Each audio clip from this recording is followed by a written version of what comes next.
for the haters.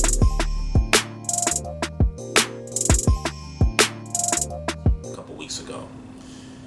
Can the media and people on Twitter and people who don't know the game of football stop clamoring for Julian Edelman to be in the Hall of Fame? Can y'all please stop? Enough! Stop! Okay? The guy performs in the playoffs. Okay, cool. Well, let's be clear. I don't agree. We agree. He's not a Hall of Famer. But he there stat-wise. In the regular season.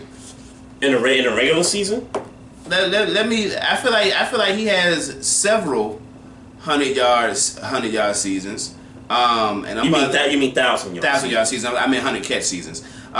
Julian Edelman? I think he has one. I feel like it, and that's why I'm about to pull it up because I feel like it. I doubt that.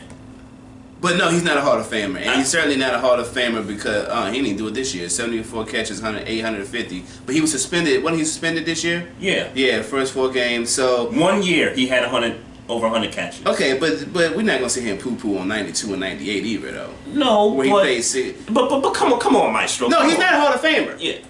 But he's put together a solid NFL career. That's it. Okay, throw the man in the Patriots Ring of Honor and right. just call it a day. Just call it a day. Right. I don't want to hear. I don't want to hear Julian Edelman's name and Hall of Fame in the same sentence. Yeah. I don't want to hear that. Where was the talk when Deion Branch was doing this thing? Right.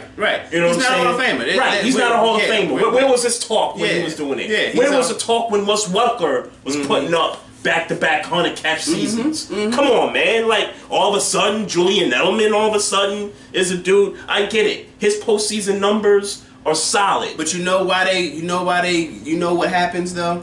And that's why I always stress this on this show. Think about his highlights, though, in the playoffs. The Atlanta game. The way he played this game. Yes. Catches over the middle. Yeah. So the reason why people do that, he was the only offensive player in this entire football game that looks like they wanted to play. Sony Michel? No, Sony Michel didn't look like he wanted to. Well, I take that back. I was about to say, hold on a minute. But even he took a while to catch on. Sure. This was from the beginning of the game. Julian Edelman came in like he was ready to play football. No doubt. I think that you can make a case Sony Michel could have got the MVP of the Super Bowl. 80-something yards rushing, 18 carries, the only score of the game, the score that everybody in America was waiting for. But do you understand that that entire drive was based on the fact that the Rams was worried about Julian Edelman and didn't. Yeah, I totally get it. I totally get it. I'm just saying you can make a case. I'm not saying that Edelman doesn't deserve the MVP award. I'm just saying that I think there's. I mean, if that's the case, you can make an argument for Tom Brady. I mean, if you want to do that, yeah, you can. If you want to say we can make an argument for Sony Michel, then you got to say you can make an argument for Tom Brady. Sony Michel struggled the way Tom Brady did? I don't think so. I think the opportunities that Sony Michel had, I think he took advantage of them. Sony Michel had. Give me his stats again. Sony Michel, 18 carries, 80-something, 90-something rushing yards, and a touchdown. And we know that, and we do recognize that most of those yards was when they was closing the game. No, I agree. Okay, so I'm not saying that. I'm not saying that doesn't mean anything. Right. It's not like it was garbage time. But what I am saying in turn is that this. If you're going to give him. I mean, Tom Brady was throwing throughout the game. Tom Brady was throwing those passes to Julian Edelman. Now, I give more credit to Julian Edelman for getting open than I would for Tom Brady for throwing them. When you look at 10 catches, 140 yards receiving, I think that if it's between Brady and Edelman for MVP of the Super Bowl, I think you go Edelman 1, Brady 2. If you had to pick between the two, I would go Edelman, Michel, Brady. No, you're right about that, but I'm just saying between those two guys. Yeah, I mean, we know that. Yeah. But my point is that this game, that drive doesn't happen without Edelman being who Edelman had been that entire game.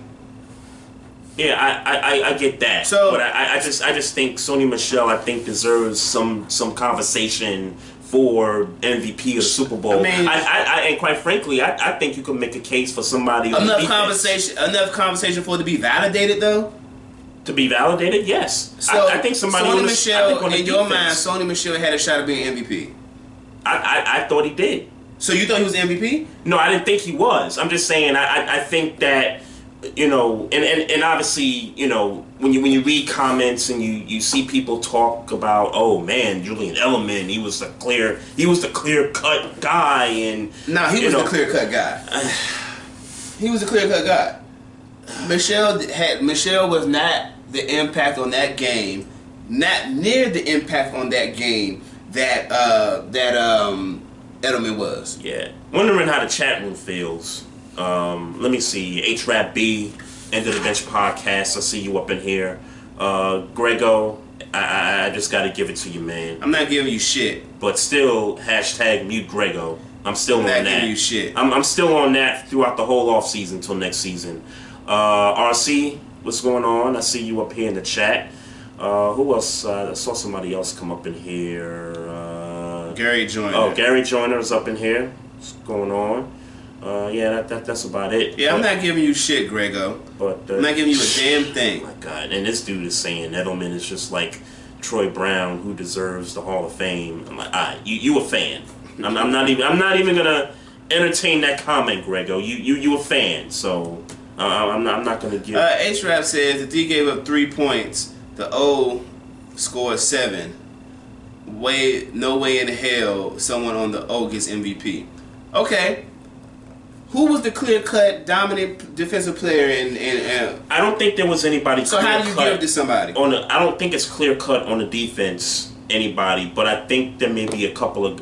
When you look at the defense, what were the splash plays on the defense? Stephon Gilmore, the Van Noy sack. Van Noy sack. That was just about it, right? I mean, there were other sacks in the game, but Dante Hightower had 2 sacks. Stephen A. spoke about Dante Hightower. Okay, but he had 2 sacks.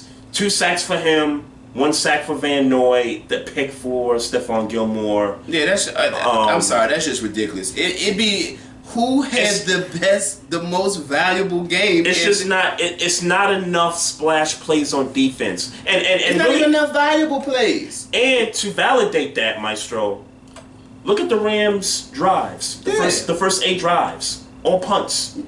Not more than 5 plays per drive. So the entire defense played well.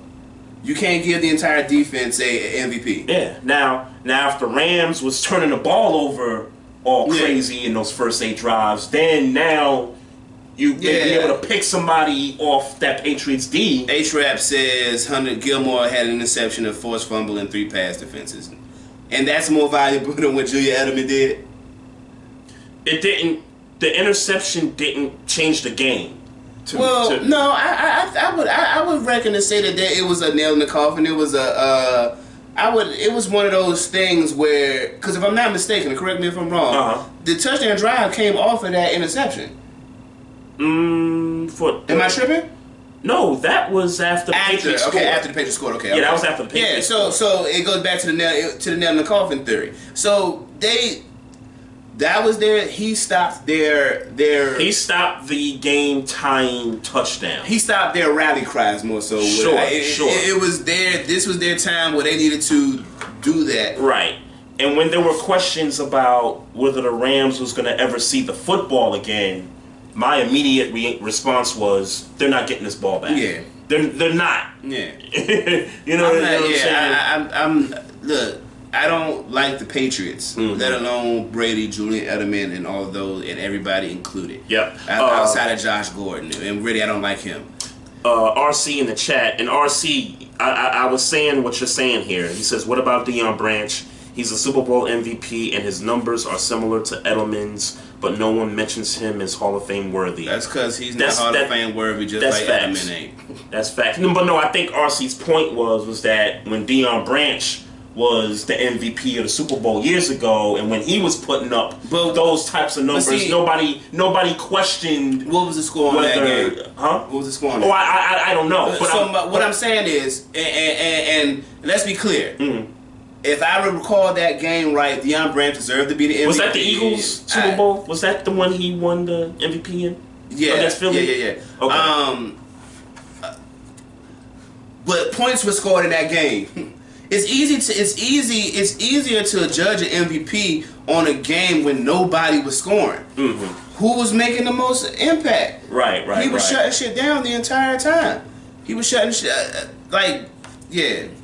It was against Philly, yeah. Hey, we got a caller right here. What's up? Caller, what up? Thank God for the haters.